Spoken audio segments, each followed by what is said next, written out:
गीतेतील कर्मयोग ह्या विषयावर आपलं चिंतन सुरू आहे. आणि मागच्या वेळेला आपण कोणकोणती कर्म आपल्या संचितात जमा होतात याचा थोडासा विचार केला. आणि त्याचा विचार करताना आपण 5 किंवा 6 प्रकारच्या कर्मांचा विचार केला. सगळ्यात पहिलं आपण बघितलं की लहान मुलांनी जी केलेली कर्म असतात ती संचितात जमा होत नाही. म्हणजे अमुक एक लहान वय आहे, बाल्यावस्था आहे, मुलांना कळत नाही आहे, आपण म्हणतो की ती किती इनोसंट असतात. हल्ली निष्पाप हा शब्द केला आहे, हल्ली सगळीकडे इनोसंट हा शब्द आलेला आहे. हरकत नाही, आपल्याला त्यातला भाव करणं महत्त्वाचं आहे. तर ती जोपर्यंत ती स्थिती असते तोपर्यंत हातून जी कर्म घडतात ती कर्म जमा होत नाही. तसंच त्याबरोबर अजाणतेपणी आपल्या हातनं जर एखादं कर्म घडलं की जे आपण मुद्दाम जाणून बुजून केलेलं नाही, दुसऱ्याला त्रास द्यावा म्हणून केलेलं नाही, जसं दुसऱ्याला त्रास द्यावा म्हणून केलेलं नाही तसंच दुसऱ्याचं काही भलं व्हावं म्हणूनही केलेलं नाही आहे, तर तेही कर्म अजाणतेपणी केलेल्या कर्मातच येतं. म्हणजे कर्माच्या ठिकाणी न्याय जो आहे तो समान आहे. कर्म काही कर्माची गती असं म्हणत नाही की तुम्ही चुकीचं कर्म केलं ना, अजाणतेपणे चुकीचं कर्म केलं तर ठीक आहे, तुम्हाला माफ करू. पण तुम्ही अजाणतेपणे चांगलं कर्म केलं ना तर तुमचं ते कर्माचं तुम्हाला चांगलं फळ काहीतरी देऊ, असं काही ते म्हणत नाही. ते म्हणतात अजाणतेपणे घडलेलं कर्म म्हणजे अजाणतेपणे, मग चांगलं घडो किंवा वाईट घडो, जोपर्यंत आपण जाणून बुजून पाप किंवा पुण्य करत नाही, कोणाला त्रास देत नाही किंवा कोणाचं भलंही करत नाही, तोपर्यंत ते कर्म संचितात जमा होत नाही. तसंच जे आपण कर्तृत्वाचा अभिमान न बाळगता कर्म करतो, म्हणजे जसं एखादे आपण मागच्या वेळेला उदाहरण बघितलं होतं की एखादे शिक्षक असतात, ते मुलांना शिस्त लावण्यासाठी किंवा मुलांनी अभ्यास करावा म्हणून किंवा एखाद्या विषयाचं नीट अध्यापन त्यांच्याकडून करून घडावं म्हणून ते मुलांना काहीतरी कधीतरी शिक्षा करतात. तर तिकडे कुठे त्यांना त्यांच्या कर्तृत्वाचा अभिमान नसतो की मी कोणीतरी मोठा आहे, तू माझ्याहून कनिष्ठ आहेस आणि म्हणून मी तुला शिक्षा करणार, असा भाव त्याच्यात नसतो. तर त्याच्यात पूर्णतः भाव हा असतो की त्या मुलाचं भलं होणं गरजेचं आहे, त्या मुलाचं हित काय आहे ते आत्ता त्याला कळत नाही आहे, पण मी त्याचा शिक्षक आहे आणि शिक्षक म्हणून माझं हे कर्तव्य आहे की त्याला जिथे कुठे तो चुकेल तिकडे त्याला योग्य त्या पद्धतीने समज देणं हे माझं कर्तव्य आहे. आणि म्हणून अशी जी कर्म केली जातात की ज्याच्यामध्ये कर्तृत्वाचा अभिमान धरलेला नसतो, अशी ही सर्व कर्म संचितात जमा होत नाहीत. त्यानंतर फळाची आशा न धरता केलेली सर्व कर्म, मग ते कोणत्याही प्रकारचं कर्म असू दे, मग ते देवाच्या समोर उभं राहून केलेलं कर्म असू दे, एखादं इतर कोणासाठी कुटुंबासाठी केलेलं कर्म असू दे, अगदी स्वतःसाठीही केलेलं कर्म असू दे, पण फळाची अपेक्षा नाही. पण हाच मुद्दा किती कठीण आहे ना मुळात, की फळाची अपेक्षाच न ठेवता कर्म करणं हेच खूप कठीण आहे. पण म्हणून असं जर एखादं कर्म आपल्या हातनं घडलं तर ते निश्चितपणे संचितात जमा होत नाही. आणि त्याच्या पुढचं स्वतःपुरता विचार न करता समष्टीसाठी केलेली जी काही कर्म असतात, म्हणजे लोककल्याणासाठी जी जी मंडळी कर्म करतात ती कर्म संचितात जमा होत नाही. मग आता लोककल्याणासाठी कर्म करणारी खूप मंडळी आहेत ना, पण मग लोककल्याणासाठी मी कर्म करतो असा जर आपण डांगोरा पिटत असू, मी एवढं दान दिलं, मी ह्या इमारतीच्या बांधणीत माझा मोठा वाटा आहे म्हणून ही शाळा उभी राहिली, हा वर्ग चालतो त्याचं कारण माझ्या मृत्यूच्या पश्चात मी यांना देणगी दिली आहे म्हणून हा वर्ग चालतो, किंवा असं काही हे हॉस्पिटल उभं राहिलं त्याच्यामध्ये माझ्या वडिलांचं अमुक म्हणून हे, असं जर कोणताही अभिमान आपण त्याच्यात बाळगत असू, म्हणजे हे खरं तर समष्टीसाठी केलेलं काम आहे, समाज कल्याणासाठी केलेलं काम आहे. पण ते काम करत असतानाचा आपला जो हेतू आहे तो हेतू काय आहे, असं म्हणतात की एका हाताने दिलेलं दान दुसऱ्या हातालाही कळू नये. म्हणजे आपण एखादं कर्म जे करतो की जे खरंच समष्टीसाठी करत असू तर ते कर्म केलं आहे ह्याचा डांगोरा कुठेच पिटायची खरं तर गरज नाही. जेव्हा आपण तो डांगोरा पिटत नाही आणि पूर्णतः मनापासून मला हे आवडीने काम करायचं आहे आणि ह्याच्यात खरंच ह्यांचं काहीतरी भलं होणार आहे म्हणून मला करायचं आहे. मग बघा, असं काम करणारी एखादी व्यक्ती आपल्याला दिसते कधी कधी फुटपाथवर किंवा एखाद्या सिग्नलवर जी मुलं काहीतरी फुलं फळं विकत असतात, त्यांना शेजारी घेऊन शिकवायला बसणारी एखादी कॉलेजला जाणारी मुलगी जेव्हा आपण बघतो तेव्हा ते कर्म खरंच तिला फक्त आनंद आणि समाधान मिळवून देणारं असेल असं वाटतं बघताना तरी. कारण त्यातून तिला काय मिळणार असतं, ती काही कोणत्या संस्थेसाठी ते करत असेल तर वेगळी गोष्ट आहे. पुन्हा एकदा म्हणजेच कर्म करण्यात किती बघा किचकटपणा किती आहे त्याच्या अकाउंटिंगमध्ये. आपल्या कदाचित एखाद्या आपण एवढी ट्रान्झॅक्शन्स करतो, कदाचित त्याचं अकाउंटिंग थोडं सोपं असेल, त्याला काही नियम घालून दिलेले आहेत कॉमर्समध्ये, debit what comes in, credit what goes out, झालं. अजून 2 नियम आहेत, पण तो विषय नाही आहे, जाऊ दे. तर त्या विषयानं धरून कदाचित आपली रोजची जी काही जमा खर्चाचे ताळमेळ आहेत ना, त्याचाही हिशोब मांडणं कदाचित सोपं होईल.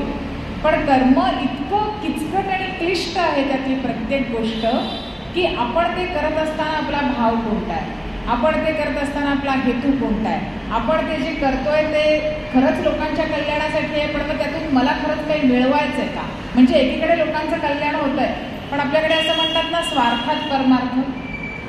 मग आपण जर स्वार्थात परमार्थ करत असू तर आता आपणच ठरवूया ते कर्म संचितात जमा होईल का नाही होणार. हो नाही, स्वार्थात परमार्थ. जर स्वार्थात परमार्थ आहे तर होईल, कारण माझा एक लक्ष माझ्या स्वार्थाकडे आहे की मला यातून काय मिळणार आहे. मी ह्या संस्थेमध्ये पदाधिकारी झाले तर मला यातून काय मिळणार आहे. भले मला काही नफा पैशाने होणार नसेल, पण मला एक मान मिळणार आहे, लोक प्रतिष्ठा मला देणार आहेत. मग हे सुद्धा माझा अंतस्थ हेतूच झाला ना ते करत असताना ते मिळवण्याचा. पण जेव्हा असा कुठलाही अंतस्थ हेतू मनात न धरता आपल्या हातनं असं कर्म घडत जातं, तेव्हा ते कर्म संचितात जमा होत नाही. आणि म्हणून आपण कर्म करत असतानाचा जो हेतू आहे तो अतिशय महत्त्वाचा आहे. आणि ह्या व्यतिरिक्त आपण जेवढी म्हणून कर्म करतो ती सगळी कर्म, म्हणजे ज्याच्यामध्ये अगदी काम्य कर्म आपण स्वतःसाठी किंवा आपल्या कुटुंबासाठी सुद्धा जी करतो, की परमेश्वराच्या समोर उभं राहून काहीतरी हात जोडून परमेश्वराला सांगणं.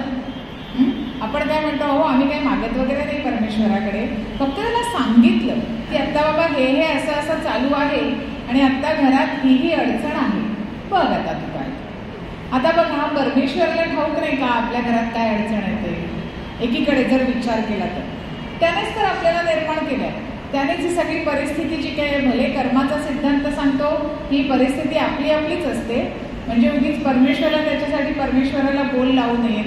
पण तरी तो जर सर्वज्ञ आहे, हे एकच तत्व जरी मान्य केलं की तो सर्वज्ञ आहे आणि त्याला सगळं काही कळतं, तर आपण त्याला आपली परिस्थिती वेगळी समजावून सांगण्याची गरज आहे का. नाही आहे.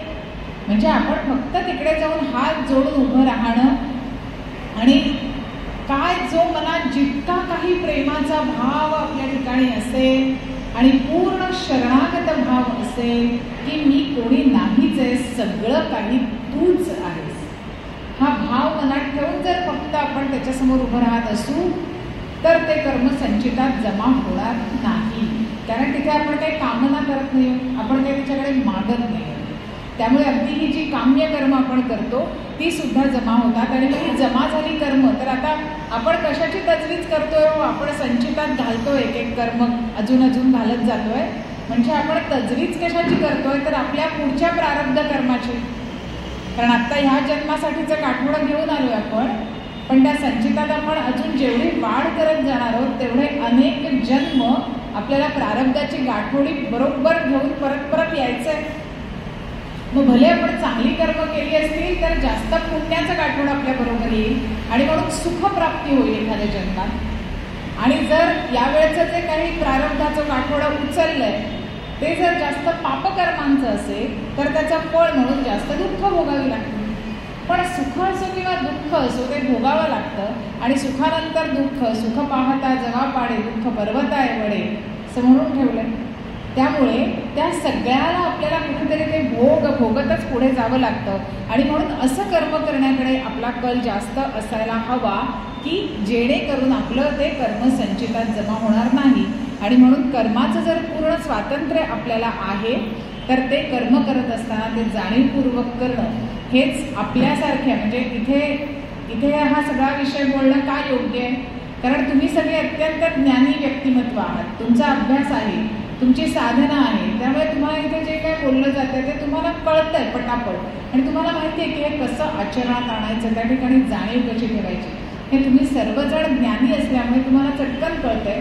आणि म्हणून ते जे आपल्या ठिकाणी ज्ञान आहे ते जाणीवेचं जे ज्ञान आहे की जाणीव पाहिजे प्रत्येक क्षणाला, ती जर आपण ठेवली तर आपल्या हातनं तशी कर्म जास्त घडण्याची शक्यता आहे. आता भगवद्गीतेतल्या 16व्या अध्यायात दैवी संपत्ती आणि आसुरी संपत्ती अशा दोन्ही संपत्ती आपण सर्वांनी अभ्यासलेल्या आहेत.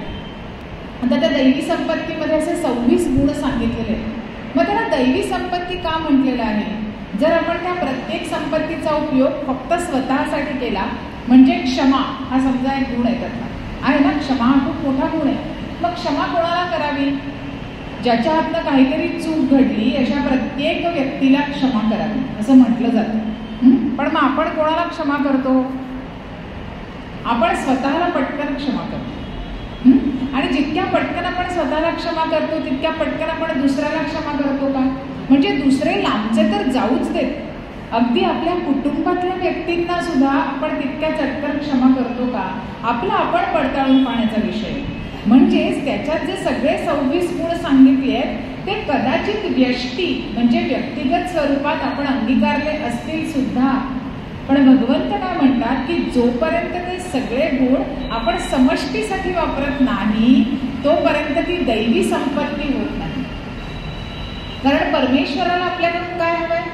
परमेश्वराला आपल्याकडून सर्व चर अचर सृष्टीविषयीचा जो समभाव आहे तो परमेश्वराला आपल्याकडून हवा आहे. आणि मग जर आपण आपलं आणि परक ह्याच्यात माझं आणि इतर असंच जर करत असू, म्हणजे ते आपलं पण नाही हो, मी माझं आणि बाकी सगळे इतरमध्येच आले, अशा पद्धतीने जर ती संपत्ती आपण गोळा केली असेल त्या अगदी 26च्या 26 गुणांची, तर कदाचित व्यक्तिगत पातळीवर आपल्याला छान वाटेल, आपल्याला आनंद मिळेल. पण ती दैवी संपत्ती होईल का? तर ती होणार नाही. ती दैवी संपत्ती तेव्हाच होते जेव्हा आपण ती समष्टीसाठी म्हणजे लोकांसाठी, समाजासाठी, त्यांच्या कल्याणासाठी किंवा त्यांच्याबरोबर वागत असताना ते सगळे गुण आपल्याला जेव्हा धारण करता येतात तेव्हा ती दैवी संपत्ती होते. आणि म्हणून त्याचं महत्त्व खूप जास्त आहे. अर्थात ती प्रत्येक संपत्ती वापरत असताना आपल्याला कुठलं ना कुठलं कर्म हे करावंच लागतं. आणि म्हणून फक्त स्वार्थाचा विचार न करता आपण जितका समाजाचा विचार करू आणि त्यासाठी लागणारे सद्गुण धारण करू, आपला विचार जितका व्यापक करू, जितका समत्व बुद्धीने आपल्याला प्रत्येक कर्तव्य आपलं कर्म करता येईल आणि सगळ्यात शेवटी केलेलं प्रत्येक कर्म जर ईश्वराच्या चरणी अर्पण करता आलं तर ते जे केलेलं कर्म आहे ते खऱ्या अर्थाने संचितात जमा होणार नाही. कारण मग त्या प्रत्येक कर्माचा ते नुसतं कर्म राहणार नाही तर त्याचा कर्मयोग होऊन जाईल. निष्काम कर्म आणि कर्मयोग याच्यात हा मुख्य फरक आहे. त्याचा निष्काम कर्माचा कर्मयोग कधी बनतो? जेव्हा निष्काम म्हणजे कोणतीही कामना हेतू मनात न ठेवता केलेलं कर्म हे ईश्वराला जेव्हा आपण अर्पण करतो की हे कर्म माझं, त्याच्यातनं मिळणारं फळही मला नको, ते मी केलं ह्याचा अहंकारही नको, जे सगळं काही आहे ते तुझंच आहे, हा भाव जेव्हा मनात ठेवून आपल्या हातमध्ये कर्म घडतं तेव्हा त्याचा कर्मयोग होतो. मग जर आपल्याला हे स्वातंत्र्य दिलेलं आहे कर्म करण्याचं आणि ते आपण केलं पाहिजे असंही आपल्याला सगळे संत सांगतायत, तर अनेकदा आपल्याला असंही बघायला मिळतं की काही लोक मिथ्याचारी असा एक शब्द वापरला आहे भगवद्गीतेत, विमूढ आत्मा आणि मिथ्याचार. तर हे विमूढ आत्मा आणि मिथ्याचारी असा शब्द का बरं 3ऱ्या अध्यायातच वापरलेला आहे? कारण काही लोक काय म्हणतात, ठेविले अनंते तैसेची राहावे, चित्ती असू द्यावे समाधान, वाहिला उद्वेग दुःखची केवळ, भोगण हे फळ संचिताचे. अहो मग अनंताने जसं ठेवलंय तसं राहूया, आपण कशाला काही करायचं? आपण निवांत राहू, निष्क्रियता आली आपल्या ठिकाणी तरी हरकत नाही, थोडासा आळस अंगी आला तरीही चालेल. कारण काय, मला कोणी विचारलं की अगं तू का आळशीपणा करतेस, माझं उत्तर ठरलेलं आहे, ठेविले अनंते तैसेची राहावे.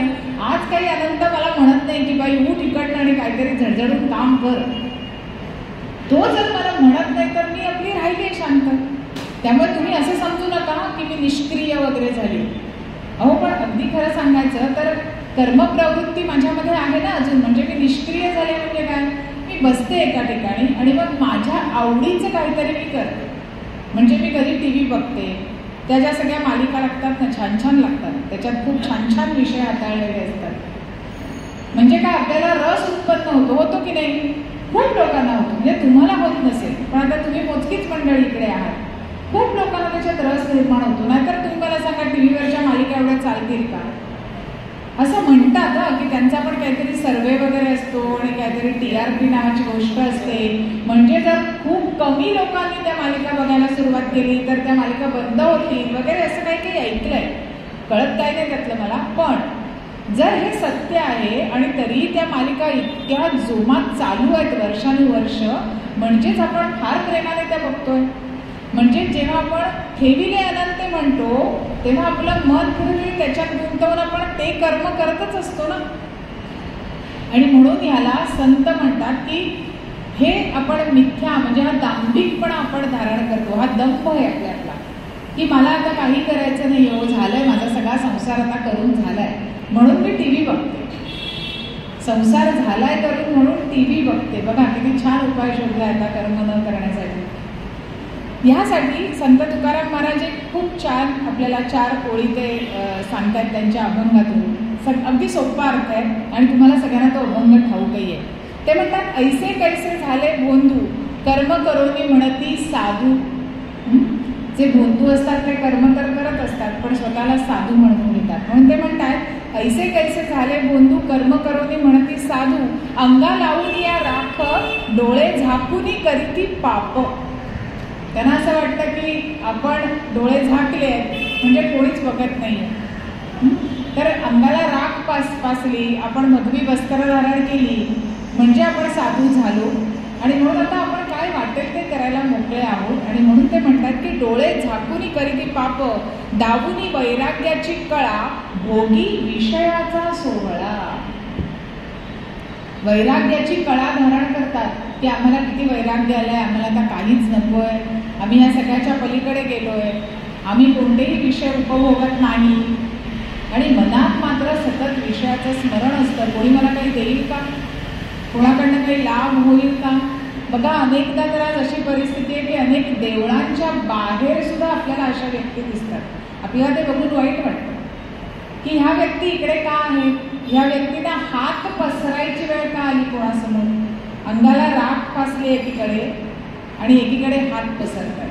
मग आता खरंच हे तुकाराम महाराजांचं वचन आपल्याला खरंच सत्य झाल्यासारखं वाटतं की दावूनी वैराग्याची कळा. कारण ज्या अर्थी आपण अंगाला राख फासली आणि भगवी वस्त्र धारण केले त्या अर्थी खरंच आपल्याला वैराग्य आलंय असं इतरांना वाटतंय. पण ते जर अंतर्यामी आलेलं नसेल तर काय होतं ते आपल्याला महाराज सांगतात. ते म्हणतात, भोगी विषयाचा सोहळा तुका म्हणे सांगो किती, जळो तयांची संगती. अगदी सोपा अर्थ आहे, आपल्याला सगळ्यांना कळलेला आहे, त्यामुळे त्या अर्थावर फार बोलत नाही. थोडक्यात आपल्याला त्यांना काय सांगायचं आहे की जर चित्त शुद्ध जोपर्यंत पूर्णतः झालेलं नाही, जोपर्यंत आपल्या चित्तात पूर्णतः वैराग्य स्थापन झालेलं नाही, जोपर्यंत चित्त हे त्या परमात्म्याबरोबर एकाकार झालेलं नाही, तोपर्यंत जर आपण कर्मसन्यास घेतला तर त्याला काहीही अर्थ नाही. आणि म्हणून मागच्या वेळेला म्हटलं होतं तसं, ज्ञानयोगेन सांख्यानां कर्मयोगेन योगिनां. का सर्व जी काही कर्म करण्यासाठी अजून करू इच्छितात अशी जी माणसं आहेत आणि कर्मप्रवृत्ती ज्यांच्या ठिकाणी अजून आहे, चांगलीच आहे, त्या लोकांनी संन्यास घ्यायचा नाही आहे. त्या लोकांनी कर्म करत राहायचं आहे. कारण ते कुठपर्यंत करायचं आहे, जोपर्यंत चित्ताची मलिनता जात नाही, चित्त शुद्ध होत नाही, तोपर्यंत करायचं. मग जर चित्त शुद्ध आपलं व्हायला हवं असेल तर आपल्याला कसं कर्म करायचं आहे. आपण आधीच बघितलं की जे कर्म संचितात जमा होणार नाही अशी जर जास्तीत जास्त कर्म आपण जाणीवपूर्वक करायला लागलो तर हळूहळू आपलं चित्त आपोआप शुद्ध होणार आहे. चित्तशुद्धीसाठी बाजारात कोणताही ब्रँडेड साबण मिळत नाही. आणला लावला चित्त शुद्ध, किती छान होईल. असं काहीतरी मिळालं किंवा एखादं टॉनिक मिळालं, घ्या, महाग कितीही असलं तरी लोक घेतील. बरं, ते म्हणतील अहो छान आहे ना, घ्या, प्या आणि काम झालं.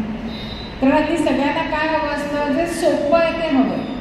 आणि म्हणून दवाखाने भरलेले आहेत, दवाखान्यात खूप रांग आहे. कारण काय, डॉक्टर म्हणतात हे औषध घ्या आणि तुम्ही बरे व्हा. कोण डॉक्टर काही पथ्य वगैरे नाही, काही पथ्य पाळायची गरज नाही, हे औषध घ्या म्हणजे तुम्ही बरे व्हा. पण तेच जर एखाद्या ठिकाणी सत्संग सुरू आहे, एखाद्या ठिकाणी योग वर्ग सुरू आहे की जिथे आपल्याला जाऊन काहीतरी करायचं आहे, नुसतं औषधाची गोळी नाही खायची आहे, आपल्याला इंद्रिय निग्रह करायचा आहे, इंद्रियांचं दमन करायचं आहे किंवा योग वर्गात जायचं म्हणजे आपल्याला आपले हातपाय हलवायचे, आपलं शरीर आणि मन जोडून घेण्याचा प्रयत्न करायचा आहे, हे सगळं जिकडे करायला सांगितलं जातं की ज्याने खरं तर दूरदृष्टीने पाहिलं तर इन द लॉंग रन म्हणजे काही वर्षांनी आपल्याला त्याची इतकी सुंदर फळं मिळणार आहेत. पण त्या फळांचा विचार न करता आपण काय म्हणतो, आज मला औषध घेऊन बरं वाटतंय ना, मग मी तेच करतो. त्या मनाच्या शांतीसाठी तो सत्संग आणि ती प्रवचनं, कीर्तनं आणि योगवर्ग वगैरे काहीही नको, माझं ब्लड प्रेशर औषध घेऊन खाली येतं. कारण ते सोपं काम आहे, त्यामुळे आपण ते करायला जातो. आणि म्हणून जे करणं आवश्यक आहे माणसाने, त्याच्या ठिकाणी एक विवेक नावाची गोष्ट दिलेली आहे. परमेश्वराने जेव्हा इतक्या सगळ्या योनी निर्माण केल्या आणि असं म्हणतात की 84 लक्ष योनीतून फिरून आपण जेव्हा येतो तेव्हा आपल्याला मनुष्य जन्म प्राप्त होतो. तर मग मनुष्य जन्म प्राप्त झालाय म्हणजेच आपल्या ठिकाणी विवेक पुरेसा आपल्याला घालून पाठवलेला आहे. पण त्या विवेकाचा आपण विचार करत नाही. त्या विवेकावर खूप पुटं चढले, ती पुटं अशी घासून दूर करायला हव्यात. ती जेव्हा आपण करू तेव्हा आपल्यातला जो विवेक आहे तो बाहेर येणार आहे. पण भगवंतांना अपेक्षित आहे ते हे आहे, कारण आपण सर्वजण मनुष्य म्हणून जन्माला आलो. पण मग जे खरंच संन्यासी जीवनमुक्त असतात, आता आपण एक भाग पाहिला की जे भोंदू असतात ते काय करतात, तर त्यांनी भोंदूपणा करू नये असं आपल्याला भगवद्गीता सांगते. त्यांनी सरळ जे त्यांचं कर्माचरण आहे ते करावं आणि त्यांनी उगीच भगवी वस्त्र घालून आणि अंगाला राख पासूनही फिरू नये. त्यांनी म्हणावं की हो मला वडे खायला आवडतात आणि निवांत वडे खावे, काहीही हरकत नाही. उगीच म्हणू नये की मला आवडत नाहीत आणि मग कोणीतरी पुढे केले की लाजत लाजत एखादा घ्यायचा, कारण तो हवाच असतो. आतून वासना संपल्या नाही येत ना आणि म्हणून तो हवाच असतो. तर पण खरंच असेही काही संन्यासी असतात, असेही काही साधू, खरे साधू असतात की जे जीवनमुक्त अवस्थेत राहतात. पण ते जीवनमुक्त होऊन सुद्धा ते कसे असतात, तर ते त्यांचं कर्म टाकत नाही. मग आता ते कर्म टाकत नाहीत ह्यासंबंधी विनोबाजी आपल्याला एक खूप सुंदर उदाहरण देतात. विनोबाजी काय म्हणतात की छोट्या मुली असतात आणि त्या 2-3 समजा छोट्या मुली असतील तर त्या, आता हा पूर्वीचा आहे, हल्ली बार्बी वगैरे खेळतात मुली, पण पूर्वी बाहुल्या घेऊन खेळायच्या. हे बार्बी ही पण एक प्रकारची बाहुलीच आहे, पण आता त्या खेळाला पण एक काहीतरी वेगळं स्वरूप आलं आहे असं कधी कधी मी पाहते नव्याने तेव्हा वाटतं. पूर्वीचा भातुकलीचा आणि बाहुलीचा जो खेळ होता तो खूप वेगळा होता. आताचा बार्बीचा खेळ हा थोडंसं स्वरूप बदललं आहे. पण जेव्हा पूर्वी मुली बाहुलीचा खेळ खेळायच्या तेव्हा त्या 2 मुली थोडा वेळ खेळतात आणि मग त्यांना कंटाळा येतो. किती त्याच्यात त्या नवनवीन काय घालणार, कारण त्यांचा तो अनुभव कितीसा छोटासा तोकडा, त्यांना अधिक खूप उत्साह असतो. पण एक 5-10 मिनिटात कंटाळा येतो आणि मग त्यातली एक मुलगी जिची आई घरात आहे, तिच्यासाठी उपलब्ध आहे तिच्या सुदैवाने, ती मुलगी त्या आईला म्हणते आई तू पण ये ना गं खेळायला. आई म्हणते नाही गं मला आता खूप काम आहे. ती म्हणते नाही नाही काय काम काही करत नाहीस तू, आता मोबाईल बघतेस, ये बरं आमच्यात खेळायला, मोबाईल खेळ बाजूला आणि आमच्याशी खेळायला ये. असं म्हणून जेव्हा मुलगी आईला त्या ओढते खेळामध्ये आणि आईसुद्धा त्या खेळात मग रममाण होते हळूहळू आली की, आणि ती खेळू लागते, तेव्हा आईला हे माहीत असतं की हा सगळा खोटा खोटा खेळ चाललाय. ही बाहुली, तिचं ते लग्न, तिचा तो संसार, तिचं ते काय अजून छोटी बाळ, अजून काय तिचं काय जे असेल ते तिचं विश्व, हे सगळं इतकं खोटं खोटं चाललंय. हे आईला कुठेतरी कळत असतं की नाही, कारण आई आईच्या ठिकाणी आहे. छोट्या मुलींना वाटतं तेच खरं आहे. छोट्या मुलींसाठी आत्ता बाहुल्याच खऱ्या आहेत, पण आईसाठी बाहुल्या खोट्या आहेत. पण तरीही आई त्या खेळात रस घेऊन तो खेळ खेळते. का खेळते? कारण त्या छोट्या मुलींना त्या खेळाची गोडी लागावी आणि ते खेळत खेळत आनंदाने त्या मोठ्या व्हाव्यात आणि ह्या संसारात खरंच जे काही पुढे जाऊन त्यांच्यासमोर मांडलेलं आहे ते कुठेतरी त्यांना त्याच्याबरोबर जोडता यावं, ह्यासाठी आईला ते खोटं खोटं आहे हे कळत असूनही आई त्या छोट्या मुलींच्या खेळात सहभागी होती. तसेच हे सगळे जे जीवनमुक्त कर्मयोगी असतात ते त्यांचं कर्म करतच राहतात, ते थांबत नाही. ते अशी वस्त्र धारण करून ते थांबत नाहीत. भले तरी वस्त्रही धारण केली तरीही ते कायम लोककल्याणाचं काम करतात. जसे आदि शंकराचार्य, म्हणजे तिथपासूनची परंपरा आहे आपल्याला. आदि शंकराचार्यांनी सुद्धा त्यांचा परमार्थ त्यांच्यासाठी कधीच पूर्ण झाला होता. पण त्यानंतर त्यांनी जे लोककल्याणासाठी काम केलेलं आहे, आपल्या देशाच्या 4 विविध दिशांमध्ये त्यांनी मुख्यतः मठ स्थापन करण्याचं मोठं काम केलं आणि ते आजही आहेत. त्या मठांना आजही काम होतं. तर असं जे लोकांसाठीचं काम ही मोठी माणसं. आता बरं त्या काळी काय प्रवासाची साधनं होती का की आदि शंकराचार्य बसले दुपारी 2च्या फ्लाईटमध्ये आणि पोहोचले इकडून 3 वाजता बनारसला, असं काही होतं का? नव्हतं.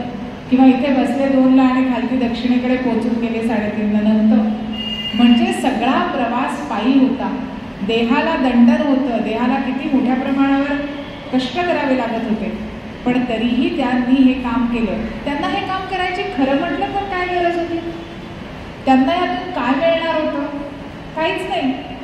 पण त्यांना हे मिळणार असतं की ह्यातून जे मोठं एक काम उभं राहील त्याने अनेक लोकांचं अनेक वर्षांपर्यंत कल्याण होणार. ही जी दूरदृष्टी आहे ती अशा महात्म्यांच्या ठिकाणी असते आणि म्हणून त्या लोकांकडनं असं लोकोत्तर काम घडतं.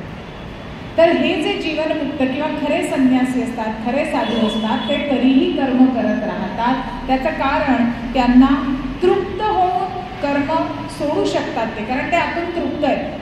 पण त्यांनी तृप्त होऊन कर्म सोडलंय हे बघून इतर लोक अतृप्त आहेत तरीही कर्म सोडण्याची भीती निर्माण होते. ते काय म्हणतील, अहो आमचे आदर्श कोण आहेत? आमचे आदर्श आदि शंकराचार्य, आमचे आदर्श संत नामदेव महाराज, आमचे आदर्श संत एकनाथ महाराज, आमचे आदर्श रामदास स्वामी, कोणीही घ्या ही नावं. ह्या सगळ्या लोकांनी त्यांच्या आयुष्यात लोकोत्तर कामं करून ठेवले. आमचे आदर्श छत्रपती शिवाजी महाराज, कोणी म्हणेल, त्यांचं सुद्धा लोकमान्य टिळक, सावरकर, अनेक नावं आहेत अशी भारतभूमीत घेण्यासारखी. मग ह्या सगळ्यांचं महत्त्व काय? का करत राहिले ते हे कर्म? कारण त्यांना समाजामध्ये निष्क्रियता निर्माण करायची नव्हती. कारण त्यांना जे जे आदर्श मानून पुढे जाणार आहेत त्यांनी जर बघितलं की माझा आदर्शच इतका निष्क्रिय आहे, माझा आदर्शाचं काही करतच नाही काम की जे मला समजेल, म्हणजे ते त्यांची ध्यानधारणा, अजून काही करणं, हे सगळं ते करत असतील. पण ते कोणाला कळतंय?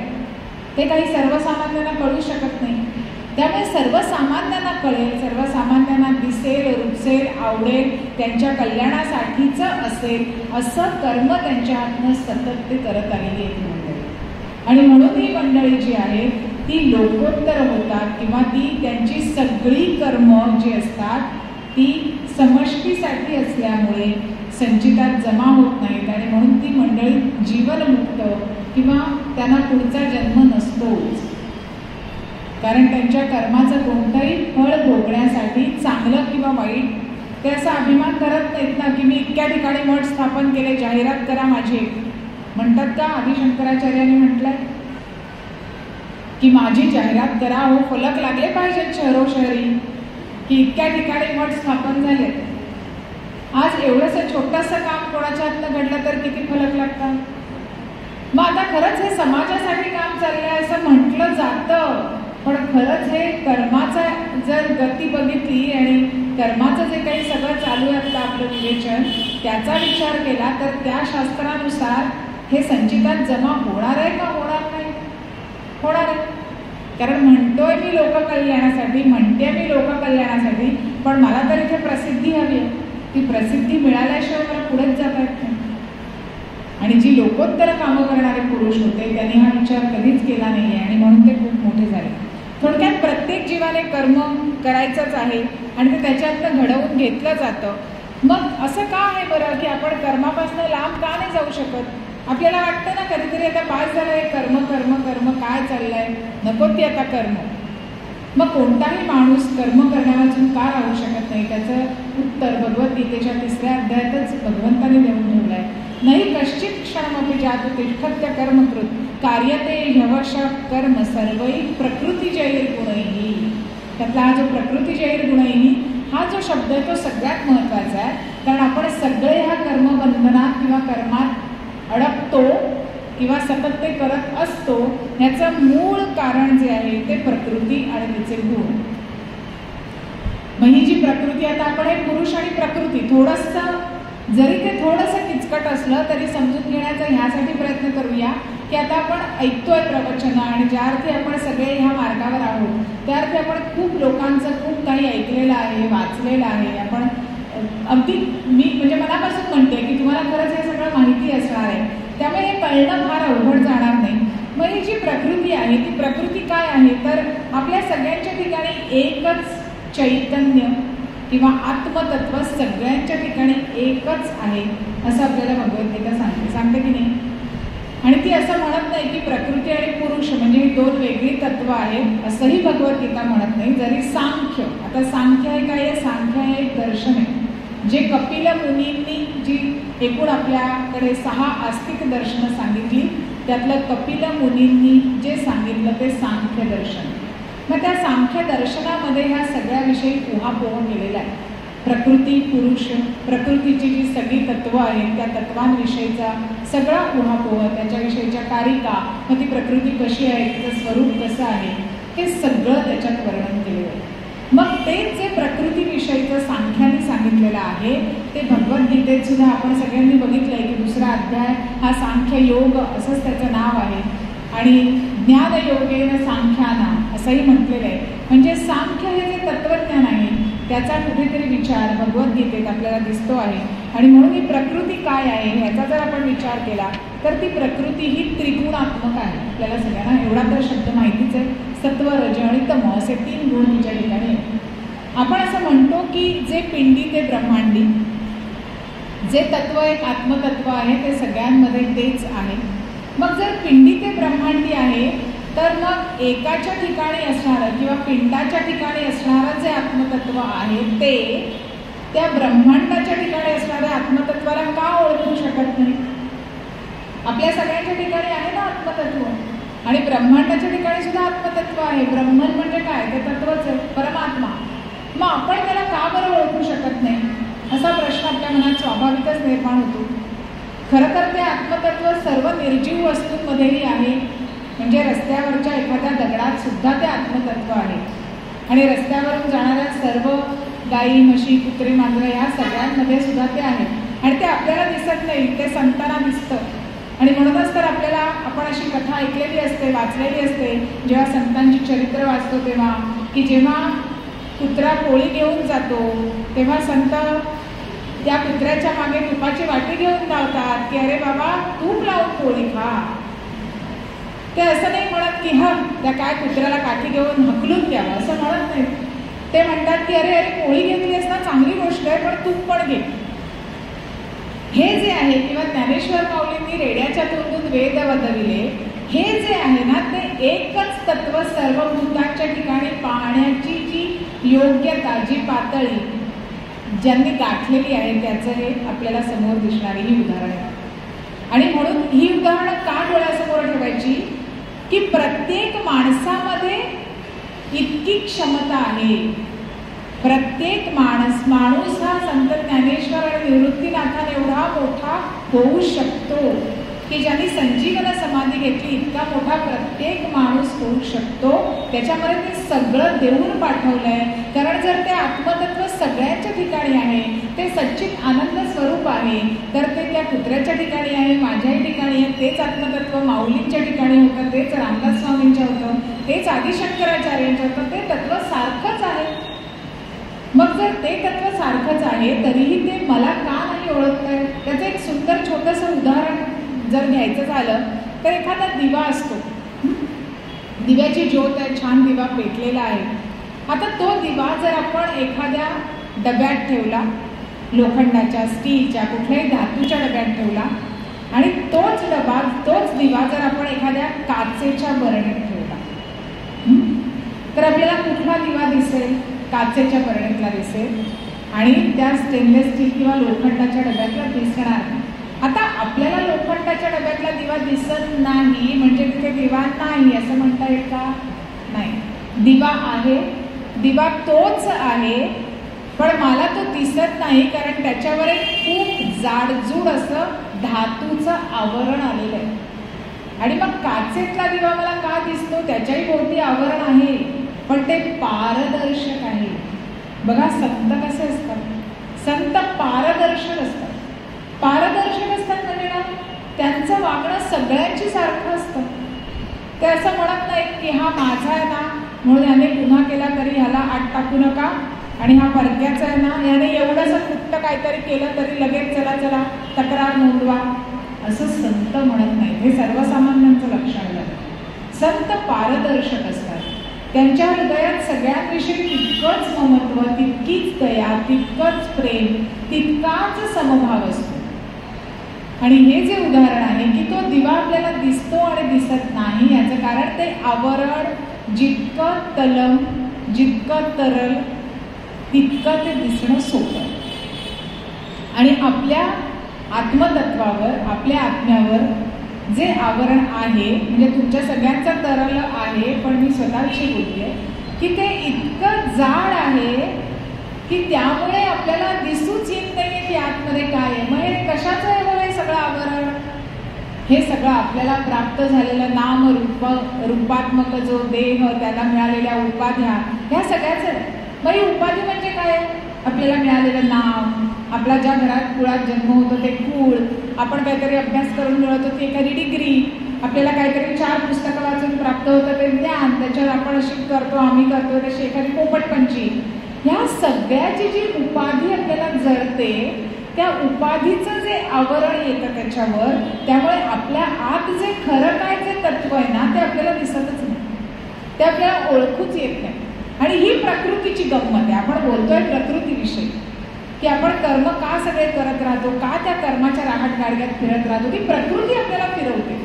ते ही प्रकृती फिरवते म्हणजे काय? ते ही प्रकृती म्हणजे ही सगळी उपाधी आपल्याला जडलेली, ही जी सगळी आवरणं आलेली आहेत त्या आत्मतत्वावर, ती सगळी प्रकृतीमुळे आलेली आहे.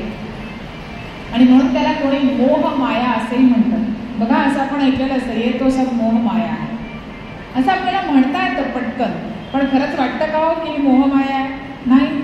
आपल्याला हेच सगळं खरं वाटतं आणि हे खरं आहे असं कल्पूनच आपण जगत असतो.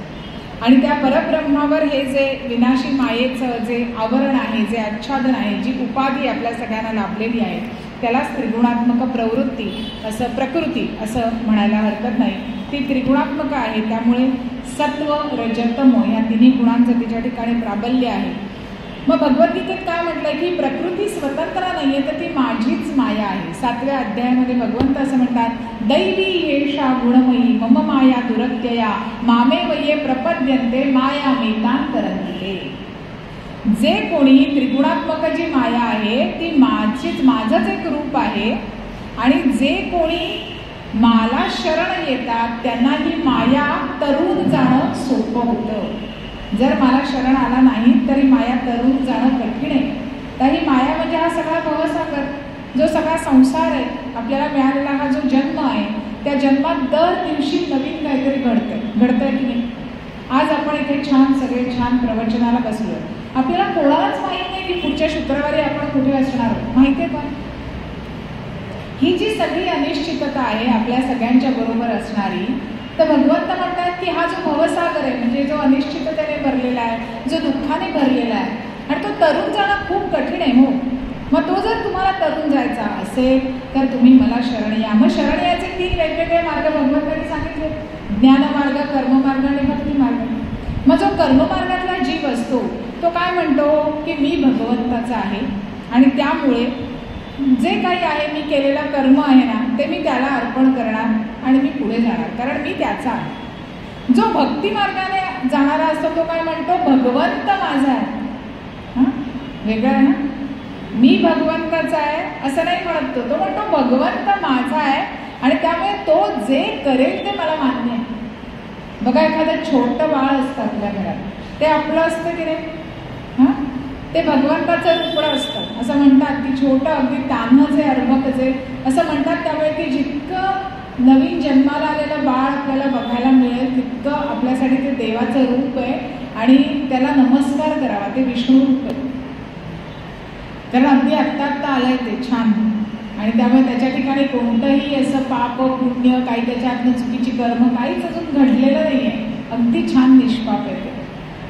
मग तसं ते जे आहे ते भक्ती मार्गाने जाणारे काय म्हणतात की भगवंत माझा आहे, आणि त्यामुळे तो जे काय करेल ते मला मान्य आहे. तसं छोटं एखादं मूल असतं, ते जे काय करेल ते आई वडील मान्य करतात की नाही, विशेषतः आजी आजोबा, आता इथे आजी आजोबा खूप आहे, मान्य करतात की नाही?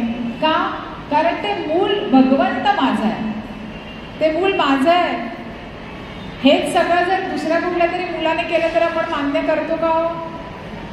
आपण म्हणतो काय आगाऊ झालेत आजकालची मुलं, म्हणजे इथे आपला तो बाबा आणि दुसऱ्याचं ते कारण म्हणी उगाचच पडत नाही.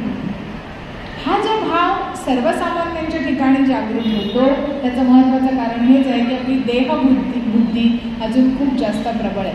आणि तिसरा मार्ग आहे तो ज्ञानमार्ग. त्यातला जो जीव असतो तो काय म्हणतो ज्ञानमार्गी, भगवंत आणि मी एकच आहोत, आमचं अद्वैत आहे, तो आणि मी वेगळे नाहीच आहोत, त्यामुळे मी त्याचा का तो माझा आहे असले आमच्याकडे काही प्रश्नच येत नाहीत. आम्ही दोघंही एकरूपच झालेले आहोत, आमच्यातलं द्वैत निघून गेलेलं आहे. आणि म्हणून हे तीनही मार्ग आपल्याला सांगितलेले आहेत. आणि म्हणून माया मेतान मामेव ये प्रपद्यन्ते माया मेतान तरंगते. जर ह्या भवसागरातून तरुण जायचं असेल ह्या मायेच्या, तर आपल्याला भगवंताला शरण गेलं पाहिजे, हे या श्लोकातनं आपल्याला कळतंय. मग आता आपल्याला हे जे भोग आहेत, आपण म्हणतो की हो या मायेतनं तरुण तर जायचं आहे आणि ह्या कर्माचा सिद्धांत वगैरे सगळं मला कळलं. मग हा जो देह आम्हाला प्राप्त झालेला आहे त्या देहाला कुठपर्यंत हे सगळे भोगावे लागतात, तर त्याचं खूप एक सुंदर उदाहरण आणि उत्तर महाभारतातल्या शांती पर्वात भीष्माने युधिष्ठिराला सांगितलेलं आहे की हे भोग तुला कुठपर्यंत भोगावे लागतील, कुठल्याही व्यक्तीला, तुला असं नाही, जे जे कर्म आपण करतो त्या कर्माचे भोग कुठपर्यंत भोगावे लागतात. तर तो असं म्हणतो की हे राजा, एखाद्यास आपल्या पापकर्माचे फळ न मिळाले असे दिसले तरीही ते त्याच्या मुलांना, नातवंडांना किंवा पंतवंडांना भोगावे लागतात. बघा, आपण आपल्या कर्माविषयी किती सजग असलं पाहिजे. हे का उद्धृत करतोय आपण? कारण आपल्याला असं वाटतं की हा कर्म माझं माझ्या पुरेसं ना, काय मी केलं तर मी भोगीन की संपलं. पण ते म्हणतात तुम्ही नाही एक वेळ भोगणार. आपल्याला कधी कधी बघायला मिळतं असं की एखादी व्यक्ती खूप चुकीची कामं करत असते पण तरीही ती एकदम ऐश्वर्यात राहत असते. आणि मग आपल्याला असे प्रश्न पडतात, हे कसं काय, हा कुठला आलाय कर्माचा नियम आणि सिद्धांत, काहीतरी सांगता तुम्ही इकडे बसून, आपलं बोलावलंय तुम्हाला प्रवचन करायला, मग सांगताय काहीतरी. तर आपल्याला बघायला मिळतं की कदाचित त्यांच्या पुढच्या पिढ्यांमध्ये असं काहीतरी येतं की ते कोणाच्या नक्की कर्माचा भोग कोण भोगतंय असा प्रश्न पडण्यासारख्या गोष्टी घडत असतात. तर म्हणून ते आपल्याला इथे सजग करतात. महाभारतातलंच उदाहरण आहे आणि युधिष्ठिराला दिलेलं हे उत्तर आहे की जरी आपण नाही ते भोगलं तरी सुद्धा आपण सुखासमाधानाने राहिलो, आपण ऐश्वर्यात राहिलो तरी ते केवळ आपला पुत्र नाही तर पुत्र, नातवंड आणि पतवंडापर्यंत कोणालाही भोगायला लागू शकतं. आणि म्हणून माणसाने आपल्या कर्मामध्ये अतिशय सजग असणं, त्याविषयी सदैव जागृत असणं खूप गरजेचं आहे. मग आता आपण म्हणू की हां, हे सगळं पापपुण्य आपण सगळं म्हणतोय आणि कर्माची गती आणि कर्म त्याची फळं. मग परमेश्वर जर म्हणतो की मला शरण ये म्हणजे सगळं मी तुला तरून नाही, मग आपण काय हवं ते करावं ना आणि परमेश्वराला शरण जावं. तर त्यासाठी परमेश्वराने भगवद्गीतेतच आपल्याला काय सांगून ठेवलं आहे, ना दत्ते कस्यचित् पापं ना चैव सुकृतं विभुः. जे काही पापपुण्य आहे ते सर्वव्यापी परमात्मा कोणाचंही पाप घेत नाही. त्याने स्वतःला मोकळं करून ठेवलेलं आहे. एकीकडे तो म्हणतोय मला शरण घ्या, पण एकीकडे तो म्हणतोय की तुम्ही पाप केलात तर माझ्याकडे मला येऊन म्हणू नका की आता तू ह्याच्यात भागीदार हो. तो कदाचित होईलही भागीदार, पण त्यासाठी जो शरण भाव पाहिजे ना आपल्याकडे तो नसतो. खरं तर परमेश्वर खूप दयाळू आहे, खूप दयाळू. आपले परमेश्वर सद्गुरू अत्यंत प्रेमळ आणि दयाळू असतात. इतकी त्यांच्याकडे आर्द्रता असते ना की काही सांगायची सोय नाही. पण आपल्यातला जो अहंकार असतो ना तो फार मोठा असतो. आपण म्हणतो हे काय करणार आहे, माझी एवढी पापं राहिलेत अजून फेडायची, ती फेडल्याशिवाय काय होणार आहे. पण जन्माची सगळी मुळी खणून, या आपल्या जन्मभरात केलेल्या सगळ्या पापांची मुळी खणून जे दूर फेकू शकतात असे सद्गुरू असतात. मग त्याला काय आपण केलेली पापं पुढच्या आपल्या लोकांना भोगायला द्यायला ते ठेवतील का? नाही ठेवणार. खरं तर देव इतका प्रेमळ आहे, पण त्याने सांगून ठेवले आपल्याला की तुम्ही असा विचार करू नका की मी कोणाचं पाप घेतो किंवा पुण्य घेतो. मी कोणाचंही पाप घेत नाही. सर्वव्यापी परमात्मा कोणाचंही पाप घेत नाही आणि कोणाचं पुण्यही तो ग्रहण करत नाही. पाप आणि पुण्य हे ज्याचं त्याचंच असतं आणि म्हणून आपल्याला जे कोणते जे भोग असतात ते फक्त व्यक्तिपुरेसे मर्यादित न राहता जेव्हा आपण एखाद्या कुटुंबात जन्म घेतो, एखाद्या ज्ञातीत जन्म घेतो, एखाद्या समाजात जन्म घेतो, एखाद्या राष्ट्रात जन्म घेतो, तेव्हा आपलं प्रत्येक कर्म हे त्या पातळीपर्यंत सगळ्यांना भोग भोगायला लावतं. आपलं एक एक कर्म. आणि त्याविषयी आता मी जास्त खोलात जाऊन बोलत नाही, पण आता समाजात जे काही सगळं चालू आहे त्याविषयी आपण जर वेळच्या वेळी आपलं कर्म नाही केलं तर उद्या आपलं हिंदू धर्म आणि आपलं राष्ट्र हे नकाशावरनं नाहीसं होण्याची पुढच्या काही वर्षात भीती निर्माण झालेली आहे. मग ह्याला कारणीभूत कोण असणार आहे? ह्याला कारणीभूत आपण सगळे असणार आहोत. कारण ह्याला आपलं एक एक जे कर्म आहे ना ते त्याला कारणीभूत आहे. आज आपलं प्रत्येक कर्म हे फक्त स्वतःसाठी आहे. मी, माझं कुटुंब, फार तर माझा समाज म्हणजे काय, माझ्या आजूबाजूचं छोटंसं काहीतरी, एक माझी ज्ञाती असेल, काहीतरी 2-4 संस्था असतील, बास. आपलं कर्म तेवढ्या पुरेसंच मर्यादित आहे. आपण करतोय का व्यापक विचार की आज माझ्या एखाद्या कृतीने माझ्या हिंदू धर्माला मदत होते का, आणि तो धर्म टिकवण्यासाठी मी काय केलं पाहिजे, माझ्या पुढच्या पिढीने काय केलं पाहिजे, त्यांना मी काय शिकवलं पाहिजे, माझ्या पुढच्या मुलांना त्यांच्या बाहूमध्ये किती बळ असायला पाहिजे. आपल्याला रामदास स्वामींनी का व्यायामशाळा आणि एवढी मंदिरं आणि ह्या सगळं का त्यांनी सुरू केलं, त्यांनी बळाची उपासना करा का सांगितलं, मारुतीची मंदिरं का स्थापन केली. तेव्हा जी गरज होती ती भविष्यात येऊ शकते गरज. मग आपण भविष्यात कोणीतरी आपल्यावर आक्रमण करेपर्यंत थांबणार आहोत का?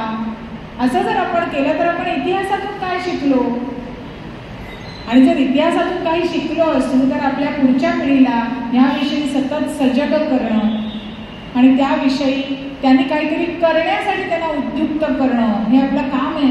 कारण आत्ता म्हटलं तसं आपलं प्रत्येक कर्म हे फक्त आपल्या पुरेसं सीमित राहत नाही, तर ते आपल्याला, आपल्या कुटुंबाला, आपल्या ज्ञातीला, आपल्या समाजाला आणि पर्यायाने संपूर्ण राष्ट्राला मदत करतं किंवा खड्ड्यात घालतं.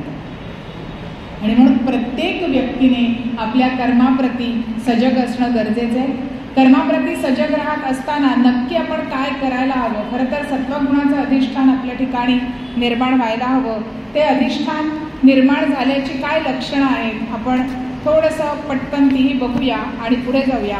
सत्वगुणाचे 3 मुख्य काय म्हणूया निदर्शक आहेत. असं म्हटलं जातं की सत्वगुण कसा ओळखायचा, तर सत्वगुणामध्ये सत्वगुणा प्रकाशकत्व देणारा असतो. म्हणजे काय की त्याच्या ठिकाणी अंधार, अविद्या हे काही नसतं, ते सगळं ते दूर करतो सत्वगुण. दुसरं म्हणजे अनामयता असते. अनामयता असते म्हणजे ज्याच्यात कोणताही विकार किंवा दुःख नसतं, फक्त जिथे चांगलं आणि सुख असतं असा तो अनामयत्व असतं. आणि तिसरी गोष्ट निर्मलत्व, म्हणजे त्याच्या ठिकाणी कोणतीही मलिनता, अशुद्धी असत नाही, असा तो सत्वगुण आहे. समर्थ रामदास स्वामींनी दासबोधामध्ये सत्वगुणाची लक्षणं सांगणाऱ्या 88 ओव्या लिहिलेल्या आहेत. 1-2 नाही, 88.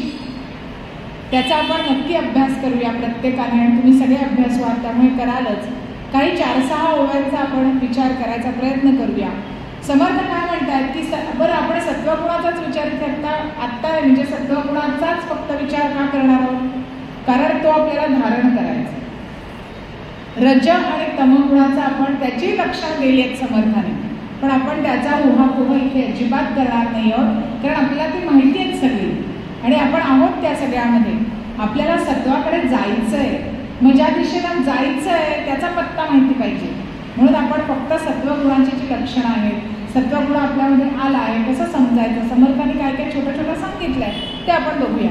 ते म्हणतात देहाभिमान गळे, विषयी वैराग्य प्रबळे, मिथ्या माया ऐसे कळे, तो एक सत्वगुण. तिन्ही गोष्टी सोप्या आहेत समजायला. देहाभिमान गळून पडतो, मी मी मी मी मी मी असं सांगायची खुमखुमी थोडी कमी होते. कोणत्याही विषयांच्या ठिकाणी पहिलं वैराग्य येतं. म्हणजे आता बास, खूप झालं, हे वेगवेगळ्या चवीचं खाणं खूप झालं, खूप फिरून झालं, खूप मनोरंजन झालं, आता हे देहा, हे मना, हे बुद्धी, आता फक्त आज त्या परमात्म्याची लागू.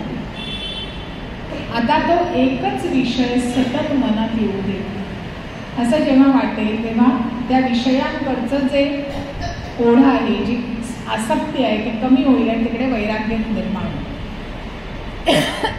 मिथ्या माया ऐसे कळेल, हे महत्वाचं. आत्ता आपण सगळं प्रकृतीचं वर्णन ऐकलं की प्रकृती कशी आहे, त्रिगुणात्मक आहे, कसं आपल्या भोवती उपाधी कसं निर्माण करते, कसं आवरण निर्माण करते. ते मिथ्या आहे, ते माया आहे सगळी, ते खरं नाही. ब्रह्म याच्यावर खूप वेगळं आहे, तो परमात्मा याच्यावर खूप वेगळा आहे. आणि तो काय आहे हे जाणण्यासाठी हा मनुष्य जन्म आहे.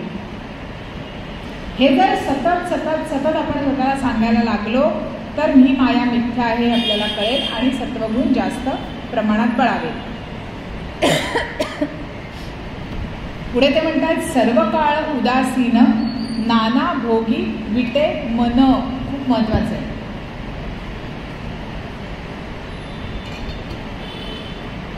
सर्व काळ उदासीन, उदासीन म्हणजे उदास नाही म्हणायचं त्यांना. उदासीन म्हणजे तटस्थ, म्हणजे सुख येऊ दे किंवा दुःख येऊ दे, सुख दुःखे समे कृत्वा लाभा लाभो जयाले. स्थितप्रज्ञ किंवा ज्ञानी पुरुषांची लक्षणं तीच आहेत, स्थितप्रज्ञांची लक्षणं तीच आहेत. ती लक्षणं धारण करणं आपण किंवा असं सगळ्या गोष्टींविषयी उदासीन होणं, तटस्थ होणं म्हणजे आपण सत्वगुणाच्या दिशेने चालू. अजून जर आपल्याला गोष्टींविषयी आसक्ती असेल, मला हे हवंय, मला ते हवंय, म्हणजे मला हे हवंय, मिळालं तर ठीक, नाही मिळालं तरी ठीक, असं असणं चांगलं, पण मला हे लागतंच, ह्याच्या वाचून माझं चालतच नाही, असं जोपर्यंत जितक्या जास्त गोष्टींविषयी आपल्याला वाटतंय तोपर्यंत आपण खूप अजून ह्या सगळ्यात आसक्त आहोत, सगळ्या विषयात खूप आहोत असं समजायचं. कारण आपल्याला लक्षात सांगून दिलेत समर्थाने. त्यामुळे ते म्हणतात सर्व काळ उदासीन नाना भोगी विटे मन.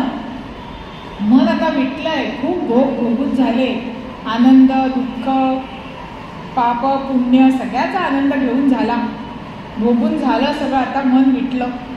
मग आता मनाला काय हवंय? एकच गोष्ट, जिथे सतत आनंद आहे अशी गोष्ट. आयुष्यात आपण खूप आनंद आणि दुःखाचे प्रसंग उपभोगतो, अनुभवतो. आत्ता आनंद होतो आणि वाटतं की हा आता चिरकाळ टिकावा, पण तो काही थोड्याच कालावधीत नष्ट होतो आणि त्याची जागा एखादा छोटासा प्रसंग घेतो. तो प्रसंग आला की आपण लगेच दुःखी होतो की नाही. म्हणजे आनंद चिरकाळ टिकत नाही. पण मग आनंद चिरकाळ टिकण्याच्या पण जागा आहे आणि म्हणून त्या कुठे आहेत तर जेव्हा ह्या सगळ्या भोगांमधनं मन विटेल आणि त्या परमात्म्याच्या ठिकाणी फक्त एकरूप होईल, कारण तिथेच आता काय तो कायमचा आनंद आहे असं वाटायला लागेल, तेव्हा आपली सत्वगुणाकडे वाटचाल सुरू झाली असं समजायला हरकत नाही. आठवे भगवत भजन तो सत्वगुण. म्हणजे आठवतं काय सतत, ते काय मालिकेत काय चाललंय ते नाही, कोणती तरी गाणी पिणी काही नाही, मनोरंजन काही नाही, त्या सिनेमात काय दाखवलं, नाटकात काय झालं, मग तिकडे ती काल माझी जाऊ काय म्हणाली आणि तो माझा मित्र काय, काहीही नाही. आठवे भगवत भजन. सतत मनाला विषय एकच, विचार एकच, की मला काय बाकीचं फारसं काही आवडत नाही. जिथे कुठे भजन पूजन कीर्तन प्रवचन नामस्मरण हे सगळं चालतं ना, तिकडे जाऊन बसायला आवडतं. मग मी खूप काय मला अजून जमतं असं नाही, खूप काय त्याच्यात मला कळतं असंही नाही, पण निदान आता मनाला गोडी लागायला लागली तर ती गोडी आपल्याला टिकवून ठेवायची, हे आपलं मुख्य काम. कारण ती गोडी लागते बघा, थोडे दिवस लागते, एखादा ऋतू येतो की नाही तसं ती गोडी लागते. श्रावण सरला की जसं श्रावणातलं सगळं वैभव हळूहळू जायला लागलं की आपणही तसंच व्हायला लागतो. श्रावणातला उल्हास उत्साह चैतन्य कमी व्हायला लागतं की नाही. तर तसा आता हा श्रावण जो आपल्या आयुष्यात आलेला आहे, कीर्तन प्रवचन भगवत भजन नामस्मरण ह्या निमित्ताने, तो आता आपल्याला कायम ठेवायचा आहे. तो असा वर्षातला एक महिना नको किंवा फक्त चतुर्मासा पुरेसा नको, तो कायम असू. म्हणून ते आपल्याला सांगतायत, आठवे भगवत भजन तो सत्वगुण. शरीर लावावे कारणी साक्षेप उठे अंतःकरणी, सत्वगुणाची करणी ऐसी असे. साक्षेप म्हणजे काय? तर दृढ निश्चय की मी हे करणारच. आणि म्हणून पहिली ओळ आहे, शरीर लावावे कारणी. हे शरीर काहीतरी करण्यासाठी, कारणी लावण्यासाठी दिलेलं आहे. त्यामुळे तू दृढ निश्चय कर आणि तुला जे साधन तुझ्या सद्गुरूंनी सांगितलंय ते करण्यासाठी हा देह कारणी लाव. बघा, खरं तर सर्वसामान्य माणसं आयुष्यभरात जेवढी मेहनत करतात ना, खरं सांगायचं तर आपण एवढी मेहनत करतो, शरीराने मनाने अनंत सुखदुःख उपभोगतो, खूप ताणतणाव सगळे सहन करतो. असं सगळ्या संतांनी म्हणून ठेवलं आहे की एखादा मनुष्य त्याच्या उभ्या आयुष्यात जेवढे कष्ट करतो शरीर मनाने, तेवढे कष्ट जर त्या परमात्म्याच्या प्राप्तीसाठी त्याने केले तर त्याला एका जन्मात नक्की परमात्मा भेटतो. पण तो कुठे लावतो ते सगळे कष्ट, कुठे करतो ते सगळे प्रयत्न? त्या मायेच्या ठिकाणी, त्या प्रकृतीच्या सगळ्या ठिकाणी. कारण मी कोणीतरी आहे आणि म्हणून मला हे सगळं असं असं असं असं करायचं आहे. मग यातून मला तसा तो मॅस्लॉचा एक त्रिकोण आहे, हायरार्की सांगणारा, की त्याच्याविषयी बोलू आपण नंतर कधीतरी. त्याच्या असा तो त्रिकोण आहे आणि त्याच्यात पाया आहे त्याचा, आणि त्रिकोणाचं टोक असतं तसं टोक पण आहे. तसं त्या आपल्या सगळ्यांचा त्या टोकावर जाण्याचा प्रयत्न सुरू आहे. ते टोक म्हणजे सेल्फ रिअलायझेशनचं टोक आहे. म्हणजे मी कोण आहे ह्याचा मला पत्ता लागण्याचा ते टोक आहे. पण जसे जसे आपण वर जात जातो तस तशा एक एक गरजा, पहिली गरज पूर्ण झाली तळाला असलेली की आपण थोडेसे वर जातो, ती पूर्ण झाली की अजून वर जातो. पण ते वर जाता जाता बघा, एक घर झालं स्वतःचं मालकीचं की काही वर्षांनी माणसाला वाटतं की नाही सेकंड होम हवं म्हणून. माणूस असं म्हणतो का की मला किती घर लागतंय, राहायला किती जागा लागतायत, बास झाली एक जागा? नाही म्हणून 1, 2, 3, 4, 5, 10. आता तर अशी चढावण आहे म्हणजे की लोकांकडे किती संपत्ती आहे अजून किती गोळा करायची. मग ते सेकंड होमवाला म्हणून माणूस निरावतो का? नाही. मग मला असं वाटायला लागतं की आयुष्यात काहीतरी असं प्रेम वगैरे पाहिजे, आपल्याला कोणीतरी पाहिजे, जीवाभावाचं पाहिजे. मग त्याला त्या प्रेमाचीही पूर्तता झाली की त्याला वाटायला लागतं त्या प्रेम, माझं कुटुंब, सेकंड होम, सगळं सगळं मला मिळालं. आता मला समाजात प्रतिष्ठा मिळाली पाहिजे. आणि मग ती मिळवून झाल्यावरही मग त्याला अजून काहीतरी हवंसं वाटतं आणि असं करत करत तो त्या टोकावर जातो. आणि म्हणून त्या टोकावर बघा एकच बिंदू आहे, त्याचा पाया खूप मोठा आहे. म्हणजे असे बद्धजीव खूप आहेत की जे अन्नवस्त्र निवारासाठी अजून धडपडत आहेत आणि एक एक पायरी वर जात टोकावर कोणीतरी एखादीच व्यक्ती जाते लाखो करोडोमधून. हे त्यांना त्या हायरार्कीने सांगायचं. थोडक्यात मुद्दा हा आहे की जेव्हा सत्वगुणाचं अधिष्ठान आपल्या ठिकाणी जागृत होईल आणि ते वाढत जाईल तस तसं आपण संचितात आपल्या कमीत कमी भर घालायला लागू. कारण हा सत्वगुण हळूहळू आपल्याला त्रिगुणातीत होण्याकडे घेऊन जाणार आहे.